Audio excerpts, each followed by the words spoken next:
And that's the reason I wouldn't leave, no, you. So then it falls back to the hook. My name is Noel Hatchard, and I was born and raised in Mississippi, the Gulf Coast of Mississippi. I was 23 years old when I decided to move to California. Of course, it was relationship reasons. I moved there with my ex. She was in the military, and she had a station in Moreno Valley, California, the desert. It was like the desert for real. And it was just an opportunity for me to move and to leave Mississippi. Mississippi is a place where you can get caught up, you can get stuck, and you can get comfortable. Just because you're used of the slowness, you're not used to big buildings, you're not used to a lot of people, a lot of sounds. Even though, you know, New Orleans is like an hour away and there's nothing to go there, it's not home. It's not something you see every day. So I was a little nervous when I moved to California just because I see California on TV. Hollywood, that's all I see. Hollywood, Hollywood, Hollywood. I never heard of a Moreno Valley. I even never heard of a Palm Springs or none of that. All I heard was LA and San Diego and San Francisco. Those are only 3 cities that I was aware of just because on TV. So, moved there in my relationship. Everything was all fun and handy dandy until financial issues happened. I couldn't afford my car note. I couldn't afford to pay my phone bill. I couldn't afford to pay rent. It was just getting stressful for me because it was beyond expensive. We was paying $1,400 for a 1-bedroom. On top of that, gas was almost $5. On top of that, food was expensive. Even eating out was expensive.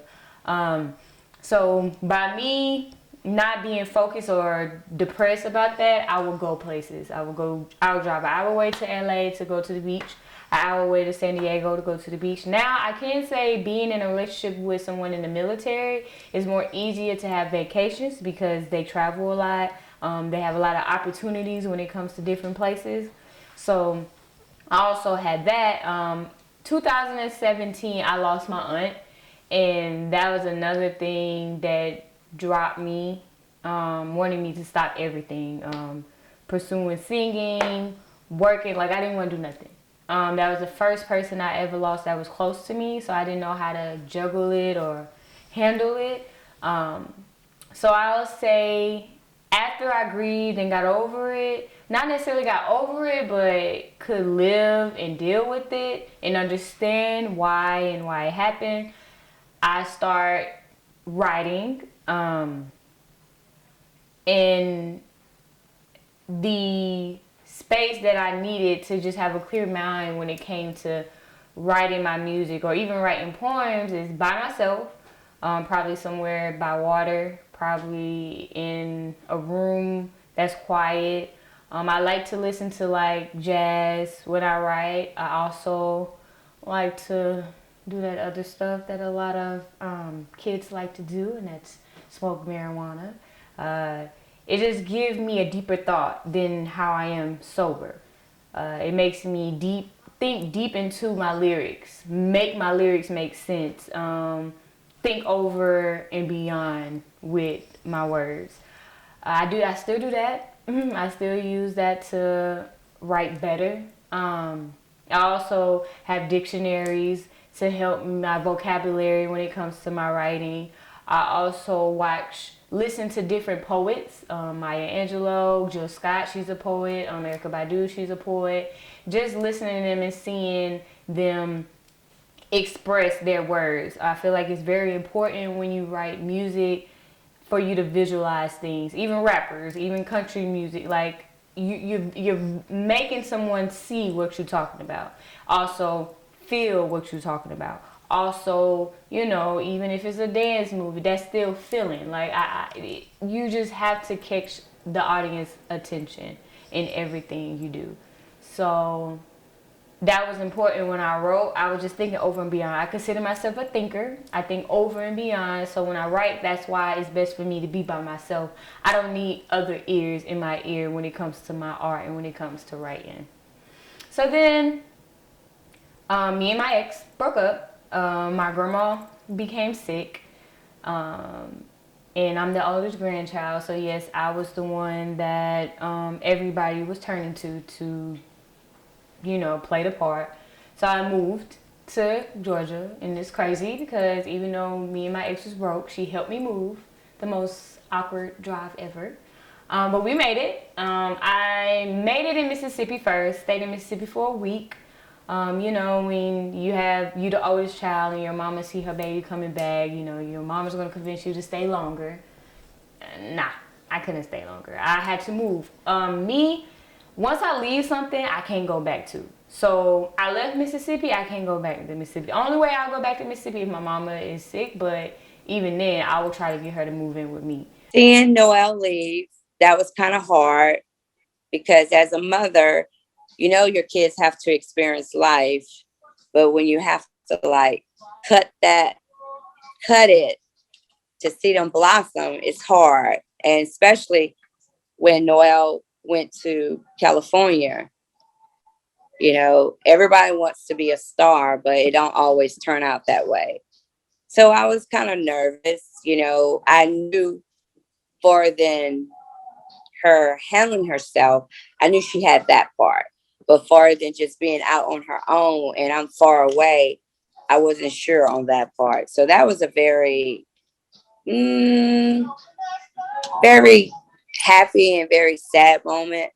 But I knew she had to experience life and especially experience life outside of Mississippi, because a lot of places have a lot of things to offer. Mississippi doesn't have that. And I just didn't want her to get caught up of not knowing what's better outside of Mississippi. I left California. There would not be a time that I moved back to California. Not just because it was expensive, just I don't feel like my soul is there. I don't feel like that's where I belong. I really believe that I belong in the South. So my mom was trying to convince me to stay longer, and I didn't want to stay longer. So after a week, I moved to Georgia. I have family in Georgia. My mom's side of the family lives in Georgia, so I have been in Georgia plenty of times. So I knew my way around a little bit, like around like Smyrna, Buckhead a little bit. So it was hard when I first moved to Georgia. Not as hard as it was when I moved to California. It was just hard because, living with family, they got their rules, they got this and this and that. So it was a struggle for me taking care of my grandma, on top of that, helping my family, on top of that, helping myself, on top of that, having different ears. Oh, you need to go this way, you need to do this, you need to this and this and that. It was hard. And just because it was hard, because I was in a relationship for almost 6 years. So I'm finally by myself. I was kind of scared because I have a problem with being alone. So even though I had family there, I still felt like I was alone just because I was the only person that was trying to figure out what I needed to do. So that's when I moved to Georgia and all that was going on. And I went to Apache. Apache is an event that's created by, I think, a black man. Yeah, a black man. He created Apache. I don't remember his name. I just know he's black. And at first, when I went to Apache, it was at a warehouse.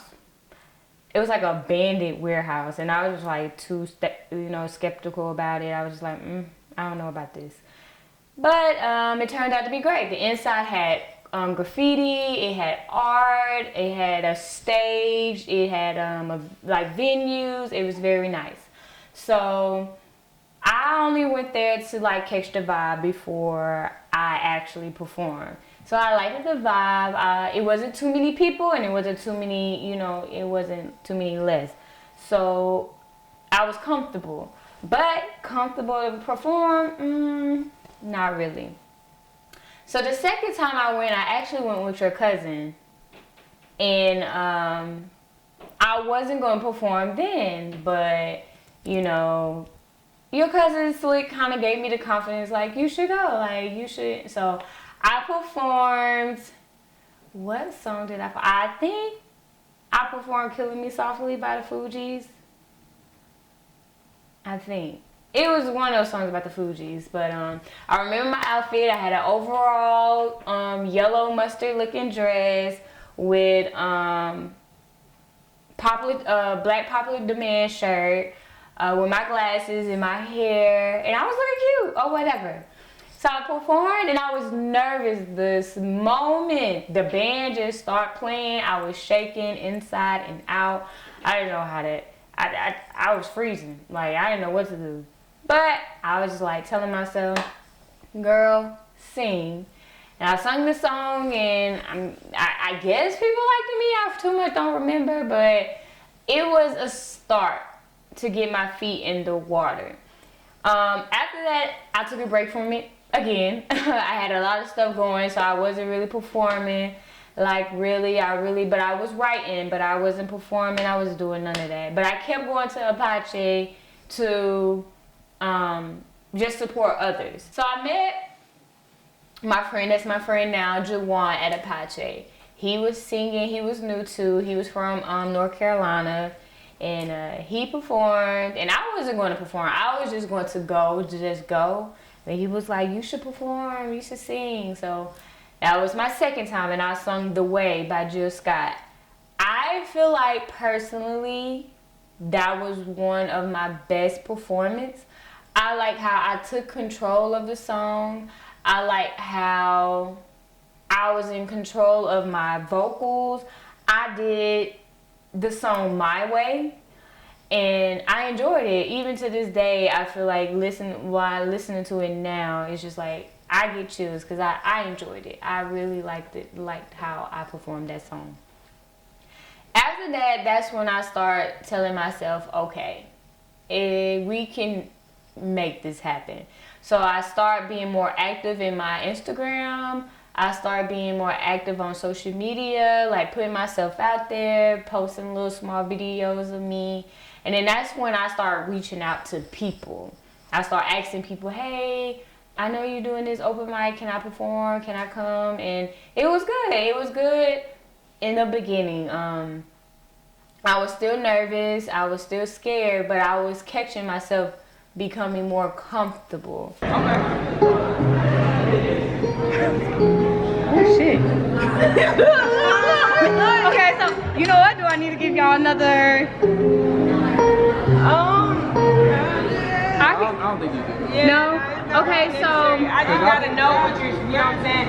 When you say this, all right, cool, boom. okay. So let's start on the hook first. Okay, so the hook is far away. Okay. Then I'll say when I push Brown Sugar, which is my single that you can find on Apple Music and Spotify. You can find all that, even YouTube. It's called Brown Sugar. It's a hit. Video is coming soon. But that's when I pushed the issue with Brown Sugar. I recorded it, and it just sounded good. And I knew it was going to sound good when I did a rough draft on my own. That's the reason why I picked that song first, because I knew like this song can go somewhere. When I recorded it, it was just banging. Like, it was just a hit. It was a hit then. I felt I was confident in the song. I love my vocals in the song. I love the lyrics in the song. Everything about that song was just, I feel like a miracle. I feel like that song helped me get my feet in the water. I really salute Brown Sugar. Like, Brown Sugar is going to always and forever be in my heart because it literally helped me grow into being confident in what I do. Brown skin, will I ever understand this love? You're mine, brown skin, soft like a baby ass. Will we understand why the universe made us distant? Hey, I said brown skin, far away, no touch, no feel. I love me brown.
So when it was finished and when it aired out, I posted it. Everybody was loving it. I was getting support from everyone, even people that I did not know.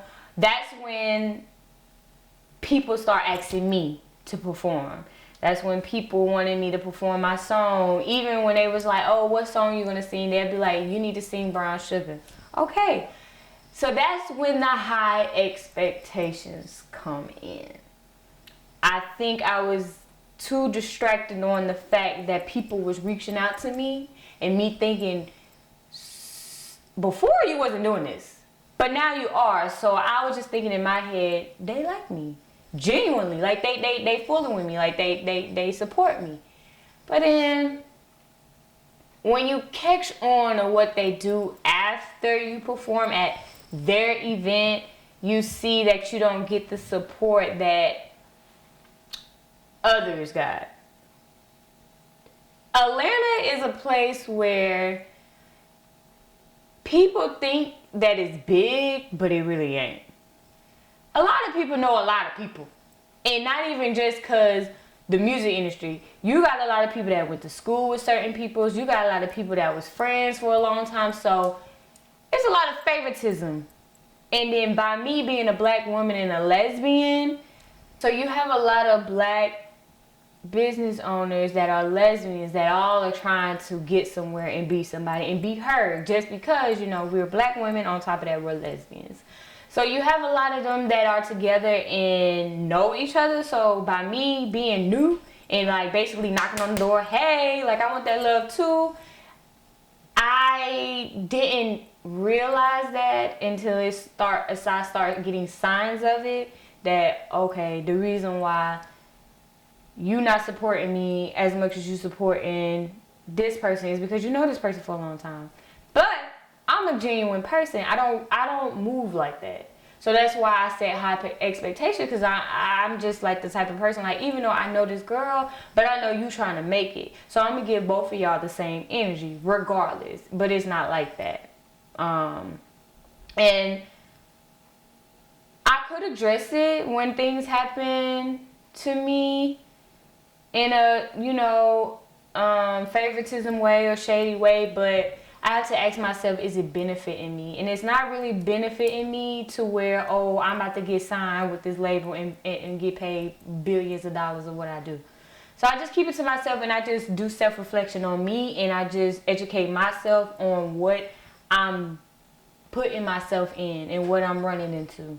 So that's when I began to say that I need to stop performing, because I felt like it wasn't benefiting me. I felt like I was getting drained. I wouldn't, like, the show would start, like, they would tell you to come like 8. The show would not start until 9 or 10. You won't perform until like 10:30, 11 o'clock, 12 o'clock. The last time it was twice that I was invited to an event and I was told to come at 9 and I didn't perform until 12 o'clock. On top of that, I had to wake up early in the morning the next day and work an 8-hour shift with kids with autism. On top of that, come home to a relationship. On top of that, come home to dogs. On top of that, come home and just have a state of mind and get myself together. Then the second time it happened again. And it's just like, I don't feel like that's beneficial. It makes sense when you're getting paid for it. It does not make sense you staying late at night doing this and you're not getting paid for it, and you getting this much of networking. It just don't make sense. You gotta weigh it. And it is not making sense to me. So me trying to be an independent artist now, I stood back from it. The last time I performed was Friday. And the only reason why I performed Friday is because I enjoyed the band called Make It Shake Band. They a good band. Nice band. I enjoy the band just because they're genuine, and I feel like they really support me. So that's the only reason why I perform, but that's when the whole issue with the lady happened. And I believe in the universe, and I believe in signs, and I believe that my ancestors show me signs for a reason. And I feel like that was a sign for me to officially say, you need to take a break. It's time to work on you. And I don't feel like I'm working on me by performing at all these events like this. I feel like I'm rushed. I don't rehearse it. It's just like a freestyle. And I can't keep doing it. And I can't keep doing that to myself. I need to start showing people my creativity. And it's hard to show your creativity at somebody else's event with somebody else's band that doesn't know you and doesn't know your art and doesn't know how you move, how you sing, what you're going to do, or all that. So now I'm in a situation to where I am focusing on me and I am trying to become an independent artist. This is me! Ah! Listen to my song on Apple Music and Spotify, yes! Brown skin, I need you to kill your pride. What? I need you to give me your mind. Brown skin, so soft like a baby ass. Hey! Singing was one of the things that she loves to do. And I love to see her performance because it just brings that soul to your heart. And I'm proud of her. She did a wonderful job. As long as she keep that positive attitude and don't allow any negative around her, she's going to do okay. You know, it's going to have some ups and downs because that's a part of the music part, that you're going to have people that's not going to be okay with your music, but it's okay. You can't allow anybody to get into that bubble to distract you. You have to learn how to take criticism when it comes to music.